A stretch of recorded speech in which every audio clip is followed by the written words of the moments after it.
Room service staff. So we'll have some tray or troller set up with basic setting in preparation for service. So the explanation, the person who places setup in preparation of customer and will change the setting to suit the customer order.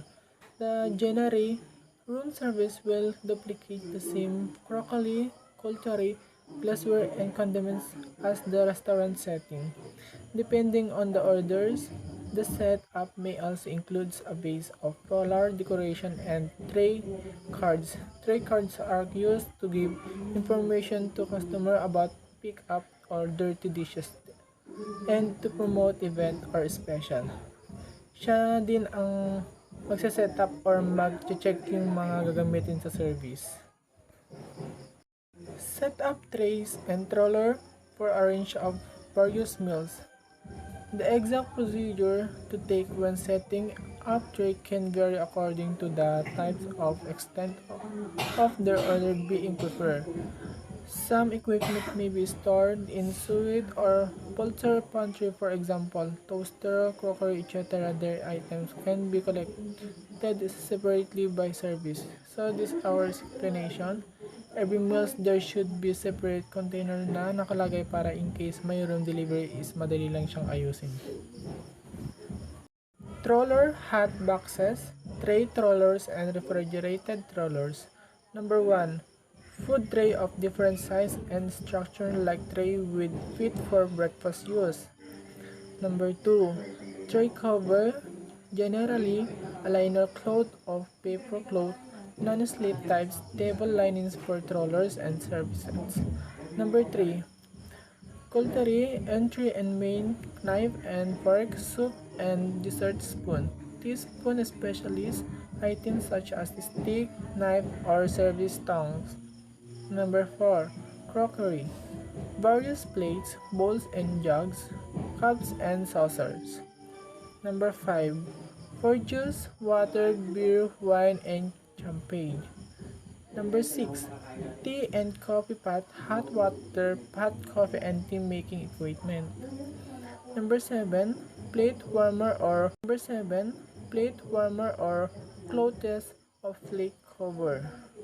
Number 8. Salt and pepper shaker. Number 9. Buds bases, toaster, bread basket, ice bucket, newspaper holders. Number 10. Pen and order forms or always have two pens, also copies of menus and beverage listing and tray cards. Number 11.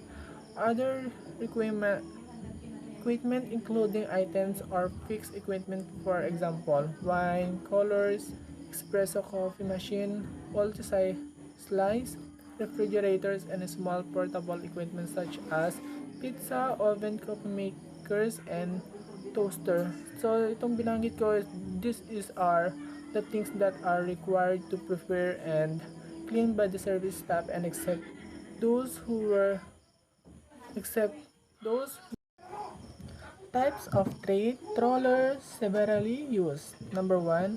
A tray troller generally have 3 levels and will be able to accommodate up to 6 tray. Number 2. Multiply troller can be carried up to 20 or 30 trays. Number 3. Room service troller will be collapsible to permit easy storage and will open up to replicate a table situation in the guest room. Troller have capacity for a heated box to ensure hot for stay.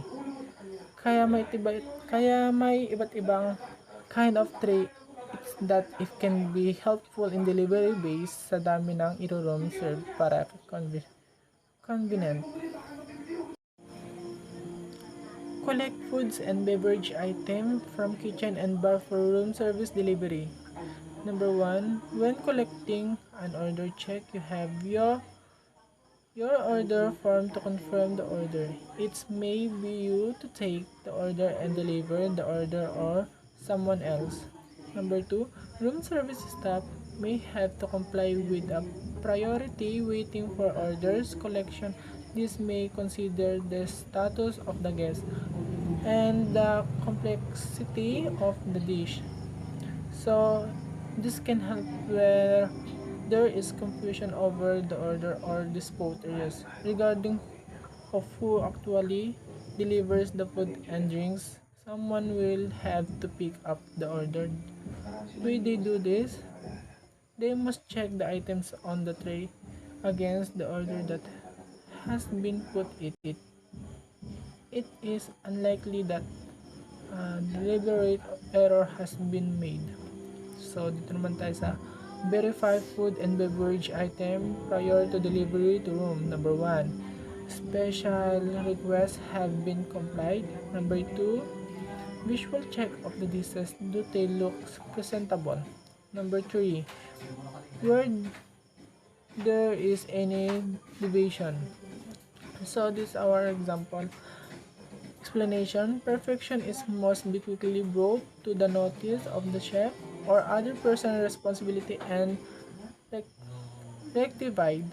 Remember that the hot food is cooling down and the cold food heating up speed is critical given that will take an additional couple of minutes to get it to the guest room.